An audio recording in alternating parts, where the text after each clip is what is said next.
Afternoon VC, Aris here with more high octane vinyl entertainment. I left you, I've got to get this out of the way. I left you last time where the with the irresistible force was about to meet the immovable object, and there's at least one person who knows how that ended. Well done, David. That's that out of the way. I know what you're thinking. Hey Aris, where's your Record Store Day Black Friday content? Well, this is my message to the record industry. I will not participate in your capitalist gangbang, thank you very much. I am not going to buy overpriced tat that I'm not even going to listen to.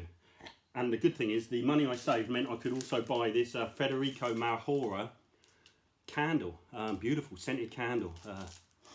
Smells like a Canadian wood forest. Beautiful. I'm only a ponytail away now from living the full experience. But yeah, very nice. And I would have quite liked that Shangri-La's double album, actually. I've got to be honest. But maybe I'll try and pick that up later. But brilliant. You can actually go scented candle. I am a bit of a fan of a scented candle. You can actually buy, and you can Google this, scented candles that smell like second-hand record shops. It's actually true. I was on the internet last night.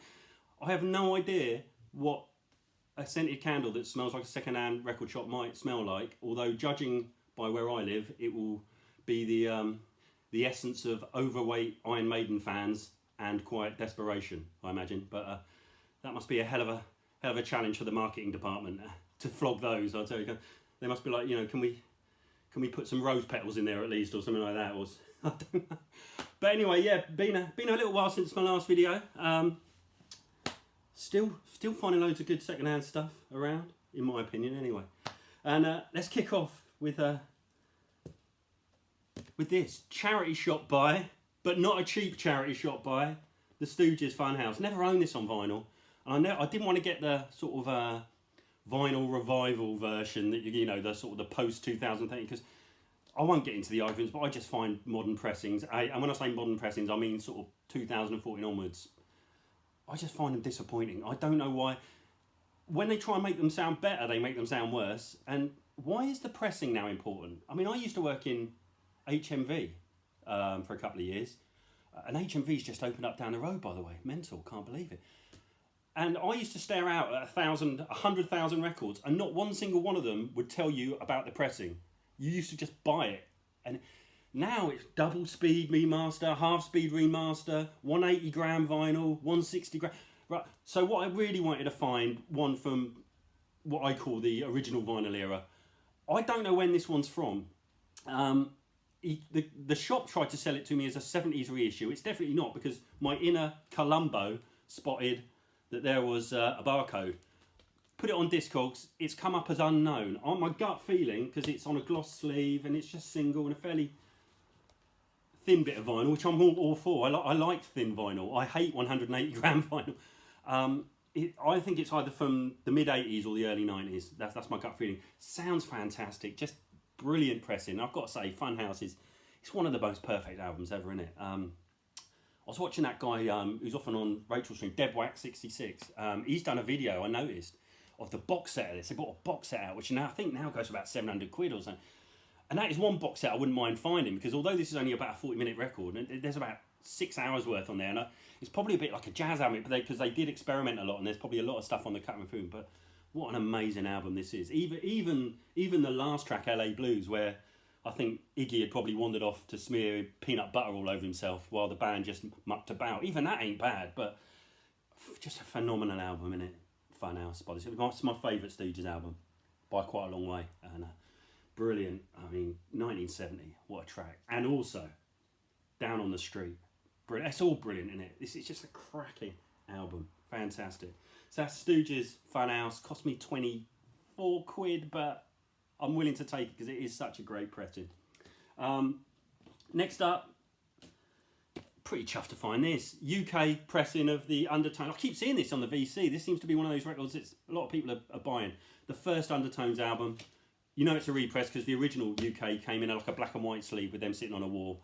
This is great. And this comes, you'll see, if you buy the repress, it comes with that huge hit they had, which I can never remember the name of.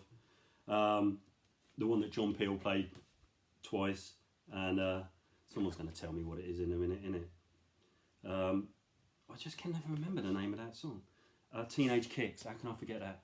So this comes with Teenage Kicks on, which the original don't, but I could have lived without Teenage Kicks, as I never need to hear Teenage Kicks ever again. But yeah, really chuffed to find the Undertones first album. This was at a decent price, well, I think about £10 that was, and it's in really good nick. Next up, as I always keep saying, the VC keeps making me dig back into classics that I've kind of ignored, and I knew I'd love this because I started listening to it on a stream, and I think this is one of the great 60s UK albums. The Kinks, Something Else, a bit like Funhouse. It's almost perfect, this, I think. Fantastic. This really, when you listen to this is the big influence on Britpop. I mean, people go on about the Beatles and Britpop, but I never heard much Beatles in any Britpop band. I mean, Oasis is T-Rex, isn't it, really? And Slade. I hear a lot of Slade and T-Rex with Oasis, but I barely ever hear any Beatles with Oasis, apart from that that song Whatever, which is just a dreadful Sgt. Pepper pastiche. But this is fantastic, and it's got all the tropes of Britpop in it again, singing about England and, you know, little pencil sketches of English people, and it's got a bit of music hall in there, and I think it's almost perfect. I was thinking, if you took Rubber Soul from 65 by the Beatles, Da Capo by Love 66, and this in 67, you'd have 3 years worth of amazing albums. If a kid came up to me and said, "What?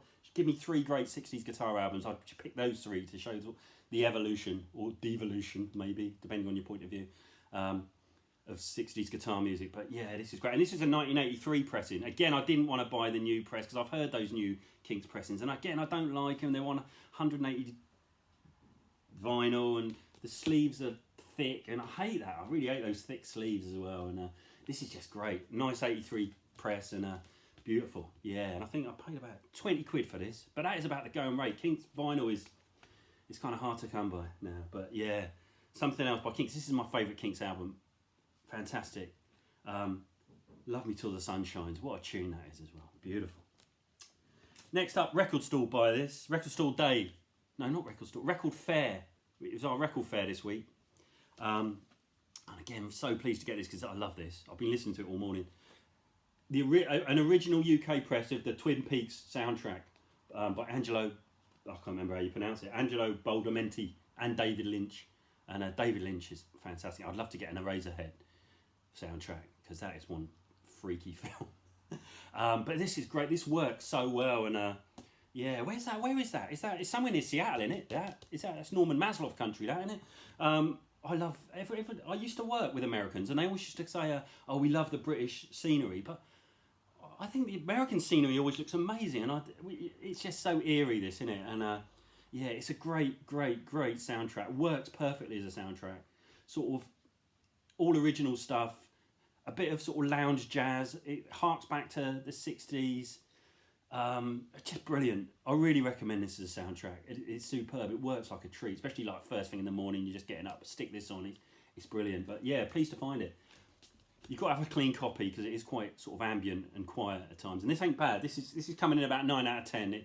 I might have to stick it through the cleaner, but yeah, really pleased to find this. And not easy to find now on vinyl. Next up, I showed a Killing Joke album, their debut, and I was talking to someone, I cannot remember who. I think it was a guy called Mark who's a poster on the VC from the UK, and I said I really want Nighttime by Killing Joke. Always been put off by that absolutely dreadful sleeve, which is so 80s, isn't it? It's horrendous, but yeah, it's great.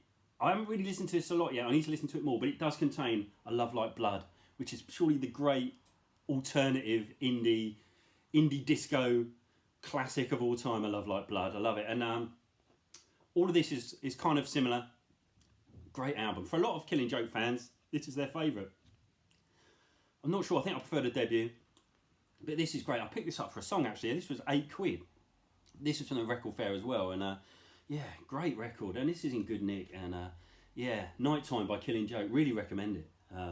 Great album. Sort of industrial, but light industrial, I suppose you'd call it. But I think this is their last great album. Innit? I'm no aficionado of Killing Joke, but I think this might be their last greatest record. But yeah, superb.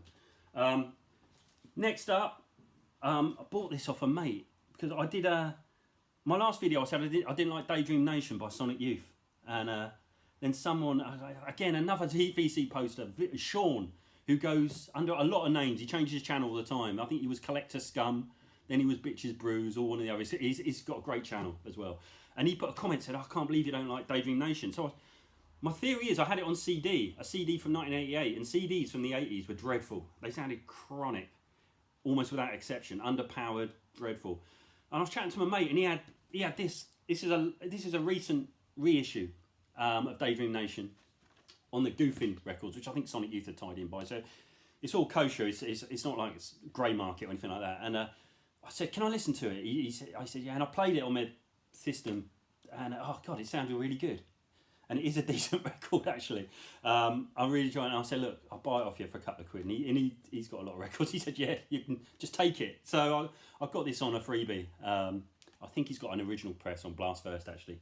So yeah, to be fair, I did once give him a Smashing Pumpkins album for free, which now goes for about 250 quid, I think. So, and I gave him a Cure album, which also goes for 200 quid for free. So we're kind of squits now, I think. But yeah, fantastic. Daydream Nation, Sonic Youth. And it starts off fantastically. They've done it as well. Teenage Riot, Silver Rocket, The Sprawl. Fantastic stuff. So yeah, really pleased to have a vinyl copy of this now. And I'll take it back. I do now enjoy Daydream Nation by Sonic Youth. Next up, this is a new buy, 7614 by Global Communication. It came out in '94. Tom Middleton is the guy. Anyone in the UK when dance music was starting to go berserk, and there was a huge ambient scene in the mid-90s in the UK. We'll know this record. Very ambient, at times quite beautiful. Not a lot going on. All the tracks are named after however long they last. My favourite is 1431. But I also like 739. I'm quite keen on 523, and I don't like 414. But it's a great record. It's one that I never thought I'd own on vinyl, because the original copies of this go for probably 100 quid plus. But it's superb. Global Communication, 7614. Well worth tracking down, but you want to listen to it first. It's pretty ambient. But yeah, kind of Brian Eno-esque. Fantastic. Next up, this is from the legendary Boohoo Records in Southampton, next to St Mary's Stadium. Which is just like the most bonkers record shop ever. Graham Parsons and the Fallen Angels live, 1973. This was a radio concert they did back in '73. I can't imagine they had a lot of fans back then, but I don't know what radio station it was. But yeah, this is decent. It's only if you like Graham Parsons, but it's got Love Hurts on. It's also got Emmylou Harris as well, who's just fantastic singer, isn't she? So it's got Love Hurts, which Emmylou Harris is amazing on. It's got 6 Days on the Road, Drugstore Truck Driving Man. That's All It Took. It's really good. It is really good. But you either are going to like it or you ain't going to like it. It's sort of country rock and leaning more on country, but it's a fantastic recording. This is an original, I think, from about whenever it came out, late 70s. And it just sounds incredible. It really does. Sounds fantastic. And last up, this is another new buy. Arthur Russell, World of Echo.